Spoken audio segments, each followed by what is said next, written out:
Welcome to the deep dive. Today we're tackling something pretty challenging, something many of you might be facing.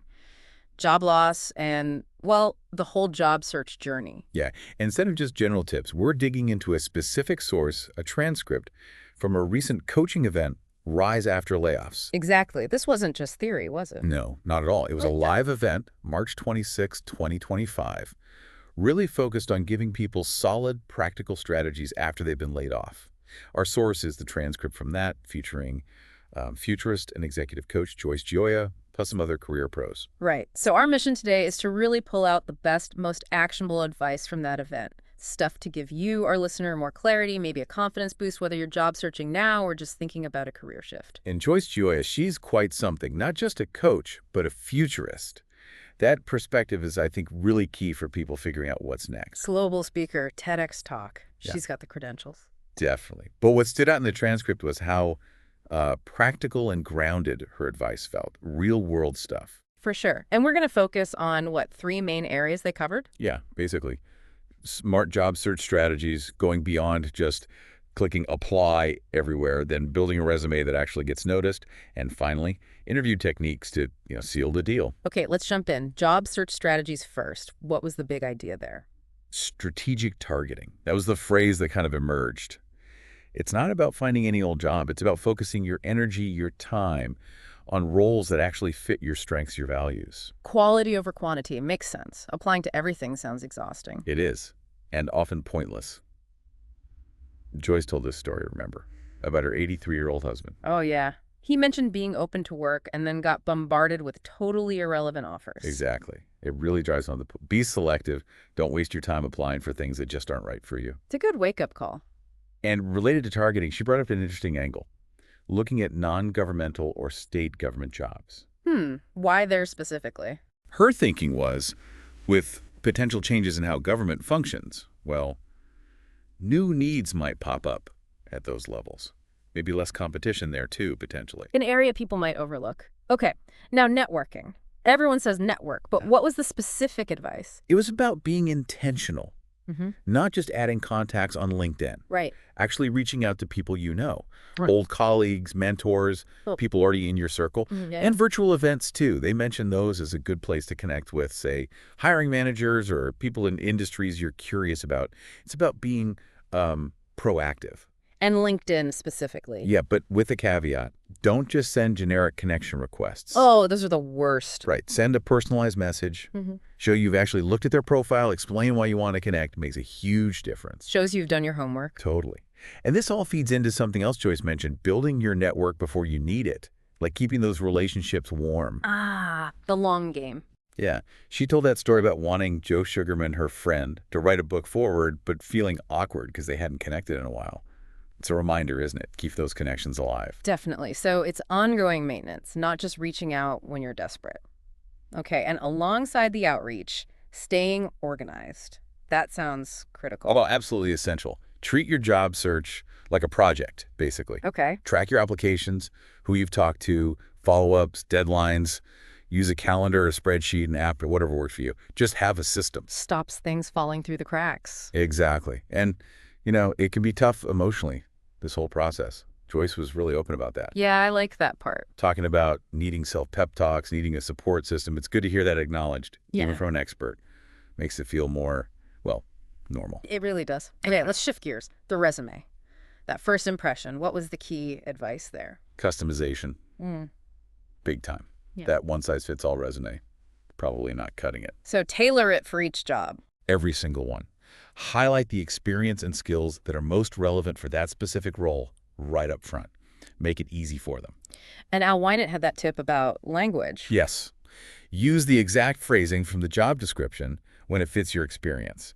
Because applicant tracking systems, the computer scanning resumes first, they're often looking for those specific keywords. Ah, speaking the robot's language. Smart. It really is. And they also suggested maybe having a few different versions of your resume ready to go, tailored for different types of roles you might be targeting, like one for project management, one for something more technical. Being prepared. Good idea. But the absolute number one most important thing Joyce emphasized for resumes. Let me guess. Quantifying results. You got it. Quantify, quantify, quantify. She really hammered this home. It's probably the biggest impact thing you can do. So instead of just saying managed social media. Right. You say increased engagement by 25% in 6 months, or reduced processing time by 30%. Use numbers, percentages, metrics, show the impact. How many people you supervised, budget size, cost savings. All of it. Anything measurable. It changes your resume from just a list of duties into proof of what you actually achieved. And that ties into the last resume point, focusing on impact and problem solved, not just tasks. Exactly. What difference did you make? What problems did you help solve for your last employer? That's what they want to know. Okay, so you've got this killer resume. It gets you the interview. Now what? Let's talk interviewing. Right. Behavioral interviewing came up as super common. The idea that past behavior predicts future performance. That's the one. So they'll ask you for specific examples. Tell me about a time when... And the way to answer those is the STAR method. Yep, STAR. Situation, task, action, result. It's a framework to structure your answers clearly.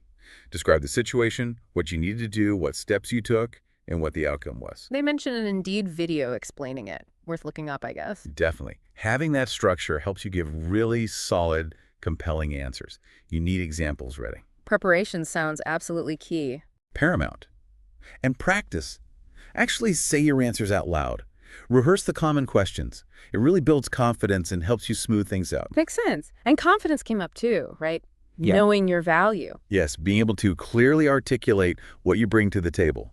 Not being arrogant, but being clear about your strengths and how they match what the company needs. Connecting your skills to their problems. Exactly. Showing how you can help them get the results they're looking for. And doing your homework on the company is obviously crucial. Oh, yeah. Beyond the About Us page, look at their reputation, check Glassdoor, understand their market, any recent news or struggles. Be informed. Maybe even research the interviewer. If you can, absolutely. LinkedIn can be useful there. It just helps you feel more prepared, more confident going in. Joyce told that wild story about an interview. Dark room, loud music. Yeah, the Ziff Davis one. An extreme example for sure. But the point was... The point was, trust your gut. If an interview situation feels genuinely disrespectful or just wrong, you have the right to decide if that's an environment you even want to be part of. Prioritize your well-being. It's okay to walk away from a bad situation. That's empowering, actually. Good reminder. Now, someone at the event asked about changing careers, right? Identifying transferable skills. Yeah, that was a great question. How do you figure out what skills carry over when you're shifting fields after a layoff? And Joyce had that exercise. Yeah. The 3 columns. That's right. List what you love doing at work, what you're okay with, and what you really dislike. It sounds simple, but it can highlight patterns and point you towards roles that are a genuinely better fit. Find the joy, basically. Yeah, sort of. And then Al Wynant threw in the AI idea, using something like ChatGPT. How would that work? You could maybe feed it the list of tasks you like doing and see what job titles it suggests. Just another way to brainstorm possibilities you might not have thought of. Interesting. What about resources for exploring new paths? They mentioned SCORE, the retired business execs who mentor people. Great if you're thinking of starting your own thing. Oh yeah, SCORE is fantastic. Community colleges, too, for retraining or picking up specific new skills. And then apprenticeships or internships, even in unexpected fields. Like the lawyer apprenticeship example, 9 years. Yeah, quite the commitment. But it shows there can be non-traditional routes. And those healthcare apprenticeships in Alaska, another example of learning on the job in a different sector. So keep an open mind about how to get into a new field. Okay, let's talk about some specific worries that came up. Quantifying achievements when your job wasn't all about numbers. Right, that came up. Teresa Byrne noted it can sometimes be tougher for women, maybe. So what was the advice? Talk to your old colleagues. Joyce suggested calling them up. They often have a clearer, more objective view of your impact and can help you remember things you could quantify. Like, oh yeah, you handled like 50 of those reports a month, or you really streamlined that process. Get an outside perspective. Smart. What about feeling awkward promoting yourself? Mo Field brought that up. Yeah, that feeling of, I don't want to brag. Yeah. It's common, especially if your confidence has taken a hit. So what's the antidote? Joyce's take was interesting. She said it often comes down to not fully recognizing your own worth. She mentioned Mika Brzezinski's Know Your Worth and the Over 50 initiative. So it's about owning your value first. Kind of. And again, ask your support network. Ask people who know you and your work what they see as your impact. Sometimes hearing it from others helps you internalize it. Okay, now the tougher stuff. Age and gender discrimination. That also came from Mofield's questions. Yeah, acknowledging that bias is unfortunately still a reality, particularly for women in some cases. Any resources mentioned? FairGodBoss.com was recommended. It's a platform specifically for women, offering support, job listings, advice on navigating those kinds of challenges. Good to know. And the frustration of just silence, applying and hearing nothing back. Ugh, yeah. The black hole of applications. So demoralizing. What was the explanation for why that happens? Basically, Joyce explained that a lot of companies just don't respond to unsuccessful candidates anymore. Partly volume, partly legal concerns, apparently. It's not great, but knowing that might help manage expectations a bit. Doesn't make it less frustrating, though. No, definitely not. Which, again, circles back to why targeted applications and networking are probably more effective uses of your time. But still follow up after an interview. A written thank you email or letter is still important. Right. Now, Al Wynant made a point about AI in hiring making human connection more important. Seems counterintuitive. It does, but it makes sense. If algorithms are doing more initial screening, then having a real human connection, someone who knows you, someone you've networked with, can potentially bypass that initial filter or give you an edge. So personal outreach is still king. Or queen. Yeah, absolutely. And a tailored cover letter helps bridge that gap, too. Directly addressing the job's needs shows you're not just firing off generic applications. Al said they really value good cover letters in their own hiring. Okay. Personal branding, social media, that came up briefly too. Yep. Quick reminder, employers will likely check your profiles. Make sure they look professional. Clean up the party pics. Probably a good idea. And for folks hesitant about, say, posting on LinkedIn, Marie Zefanoff's webinar got a mention. And again, maybe using AI like ChatGPT to help draft posts if you're stuck. LinkedIn's great for research and just presenting yourself professionally. And that little tip about the handwritten thank you note after an interview. Oh, yeah. Such a small thing, but in a digital world, it can really stand out. Shows extra effort and enthusiasm. A nice personal touch. Definitely memorable. Okay, last big topic, free training and certifications. Someone asked about that. Yes, great question. How to upskill without breaking the bank during a job search. Libraries came up first. Yeah, Teresa Byrne pointed out, libraries often offer access to platforms with free certification courses like mental health first aid via Libby. Check your local library's digital resources. Good tip. What else? Indeed has an article listing free resources. LinkedIn Learning has free content alongside paid certificates. AARP might have programs for older workers. Keep going. Okay, HubSpot Academy for marketing sales certs. Coursera, they mentioned a gamification one, but checked for costs on specific courses. Google Skill Workshop. Open University has free courses. And YouTube.